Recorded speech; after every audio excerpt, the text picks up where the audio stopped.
लंबे समय से माही चील, कौवा और कव्वी एक दूसरे के पड़ोस में रहते थे। उनका जंगल सूख चुका था। एक तो वो तीनों पक्षी बहुत आलसी थे और दूसरा वहाँ लंबे समय से बारिश ही नहीं हुई थी। भालू जी, अब हमारे जंगल में सभी फल खत्म हो गए हैं। मुझे डर लगता है कि कहीं ये हमारी पड़ोसन चील हमें ही ना खा जाए। माही चील अब बूढ़ी हो गई है, उसने मांस खाना छोड़ दिया है।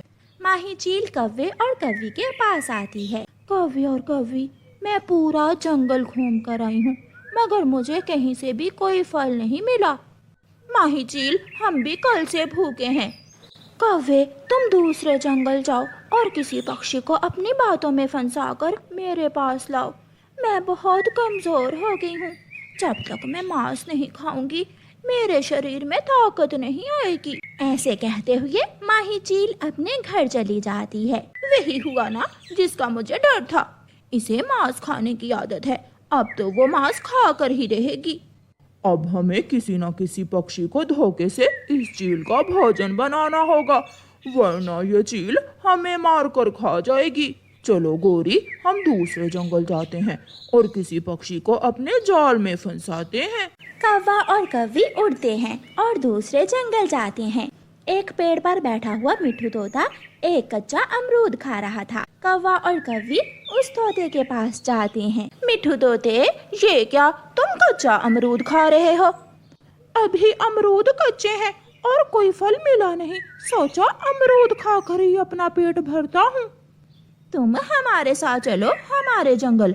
वहाँ इतने बड़े बड़े पेड़ हैं अमरूदों के और उन पर अमरूदों का फल पका हुआ है, टूट टूट कर नीचे गिर रहा है।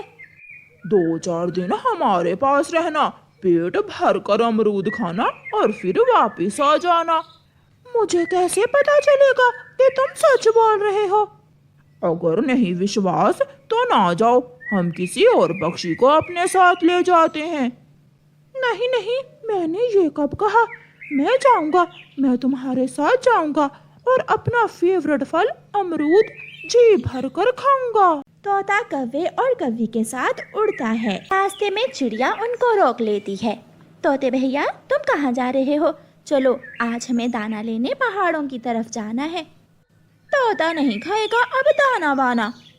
मिठू, ये काली कव्वी कौन है और तुम इनके साथ कहाँ जा रहे हो? कालू कौवा तोते के कान में कहता है। अगर चिड़िया को बता दिया कि तुम अमरूद खाने जा रहे हो तो चिड़िया भी तुम्हारे साथ ही चल देगी, इसे सच ना बताना। मिठू हाँ में अपना सर हिलाता है। मिठू चलो, हमें देर हो रही है। ये मेरे दोस्त हैं और मैं अपने दोस्तों के साथ ठंडे जंगल में कुछ दिन गुजारने जा रहा हूँ। ऐसे अजनबी पक्षियों पर विश्वास मत करो तोते, ये तुम्हें धोखा भी दे सकते हैं। छोटी चिड़िया, ये जंगल तुम्हारा है इसलिए चुप हूँ। अगर तुम मेरे जंगल में होती तो अब तक मैं तुम्हारे पंख तोड़ देती। जाओ जाओ, बड़े देखे हैं तुम्हारे जैसे काले कौवे। चल मिठू दोस्त, छोड़ो इस छोटी चिड़िया की चूं चूं को। तोता और कोई बात किए बिना कौवों के साथ उड़ता है। सूखे पेड़ पर चील के घर के पास जाकर वो सब रुक जाते हैं। तोते, मैं तो थक गई हूँ, चलो हम पहले घर से थोड़ा ठंडा पानी पी लेते हैं और फिर आगे का सफर करते हैं। अभी और भी आगे जाना है? नहीं नहीं, अब तो हम झरने के बिल्कुल करीब पहुँच गए हैं। तोता कौवों के साथ चील के घर में चला जाता है। तो धोखा, ये धोखा है, तुमने मुझे धोखा दिया है। तोते मियाँ, मेरा पेट तो भरता ही धोखे से है। अगर कौवे तुम्हें धोखा ना देते तो तुम कौवों के साथ यहाँ कैसे आते? मिठू तोते, हमने तुम्हें धोखा नहीं दिया, बल्कि तुम्हारे लालच ने तुम्हें धोखा दिया है। चील तोते पर हमला करती है और उसे मारकर खा जाती है। कालू, ओए कालू, मुझे चोरों की भूख लगी है, जाओ और मेरे लिए कुछ खाने को लेकर आओ। इसका पेट तो कुंवा है जो भरता ही नहीं, कभी मुझे आराम से बारिश नहीं देखने देती। अच्छा जाता हूँ, अगर कुछ मिल गया तो ले आता हूँ। ऐसा कहते हुए कालू कौवा अपने घर से निकलता है। थोड़ी दूर उसे किसी पक्षी के घर से स्वादिष्ट भोजन बनने की धीमी धीमी खुशबू आती है।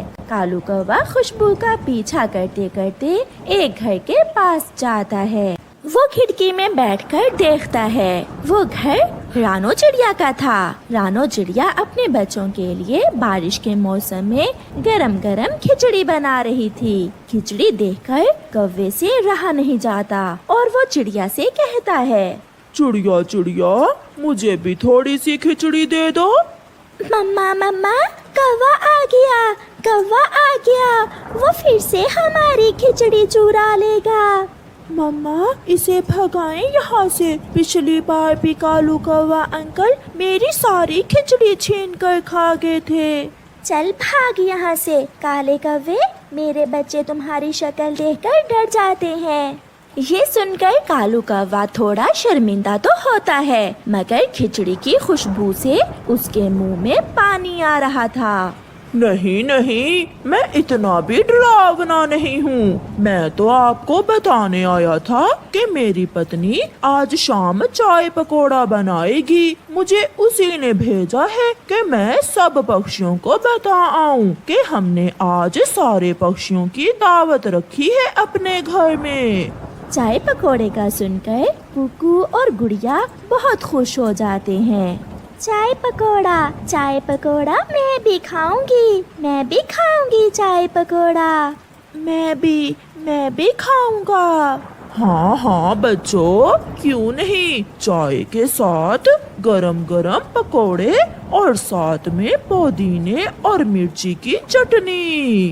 कौवा तो बहुत अच्छा हो गया है, मैं थोड़ी सी खिचड़ी कौवे को दे देती हूँ। ऐसा सोचते हुए चिड़िया कौवे से कहती है, अच्छा ही हुआ कौवे, जो तुम्हारी पत्नी आज चाय पकोड़ा बना रही है। मेरे बच्चों को चाय के साथ पकोड़े बहुत पसंद हैं। मम्मा, कौवे अंकल को थोड़ी सी खिचड़ी दे दें, कितने अच्छे हैं अंकल कौवा। फिर चिड़िया कौवे को थोड़ी सी खिचड़ी एक प्याले में डालकर दे देती है, जिसे उठाकर कौवा झट से वहाँ से भाग जाता है। बेरी के पेड़ पर बैठकर कालू कौवा मजे मजे से खिचड़ी खाता है। खिचड़ी बहुत स्वादिष्ट थी, इसलिए वो तो सारी खिचड़ी ही खा लेता है। वाह रे कालू, आज तो तुमने चिड़िया को उल्लू बना दिया। चाय पकौड़ा बड़ी आई चाय पकोड़ा खाने वाली। कालू कौवा ऐसे हंस रहा था कि अचानक उसे अपनी पत्नी गोरी कौवी का ख्याल आता है। मैं तो भूल ही गया, मैं तो घर से अपनी पत्नी के लिए भोजन लेने आया था। चलो कोई बात नहीं, अब किसी और को उल्लू बनाता हूँ। पहले आप खाएं। नहीं नहीं डार्लिंग, पहले आप खाएं। नहीं, पहले आप। रुको रुको, मैं कुछ कहना चाहता हूँ। अपने घर की खिड़की में काले कौवे को बैठे देखकर तोता और तोती हैरान हो जाते हैं। बेशरम, ऐसे किसी के घर में खिड़की से नहीं झांकते। मेरी बात तो सुने, मैं तो आपको आमंत्रण देने आया हूँ। मेरी पत्नी ने आज मीठे फलों का हलवा बनाया है। आप शाम होते ही मेरे घर में आ जाना। मैंने सब पक्षियों को बता दिया है। आज शाम हम सब मिलकर मेरे घर में पार्टी करेंगे। तोते को तो मीठे फलों का हलवा कुछ ज्यादा ही पसंद था, इसलिए तोता कौवे से कहता है, ऐसे मौसम में मीठा हलवा और वो भी फलों का। यार कौवे, कौन कौन से फल डाल रहे हो हलवे में? सेब, अंगूर, आम सब ले आया हूँ मैं। अब मैं जंगल के उस पार पका हुआ अमरूद लेने जा रहा हूँ। कौवा ऐसे झूठ बोलता है। जंगल के उस पार जाने की कोई जरूरत नहीं है तुम्हें कौवे। ये अमरूद है ना, ये अमरूद तुम ले जाओ। हम शाम मीठे फलों का हलवा ही खा लेंगे। लाओ लाओ, जल्दी करो, अब तो मीठे फलों के हलवे का स्वाद और भी बढ़ जाएगा। तोता वो अमरूद कौवे को दे देता है और कौवा वो अमरूद लेकर वहाँ से भाग जाता है। कालू जी, ये अमरूद तो बहुत मीठा है। ऐसी बारिश में कहाँ से मिला तुम्हें ये अमरूद? कालू कहते हैं मुझे, कालू। ऐसा कहते हुए कालू कौवा अपनी पत्नी को सारी बात बताता है। मीठे हलवे का सुनकर तोते की चोंच से तो पानी टपक रहा था, और चिड़िया ने जब चाय के साथ पकोड़े का सुना तो जल्दी से मुझे खिचड़ी दे दी। बहुत शैतान हो तुम। ऐसा कहते हुए गोरी कौवी मजे मजे से वो अमरूद खाने लगती है। शाम होते ही चिड़िया अपने बच्चों को साथ लेकर कौवे के घर की तरफ जाती है। वहाँ तोता और तोती भी कौवे के घर के बाहर बैठे हुए थे। मिठू, आप दोनों, आप यहाँ क्या करने आए हैं? हम तो कौवे के घर दावत पर आए हैं। आज कौवों ने मीठे फलों का हलवा बनाया है। क्या? आज कालू कौवे ने मेरी भी दावत की है, और मेरे लिए तो उसकी पत्नी ने आज चाय के साथ पकोड़े बनाए हैं।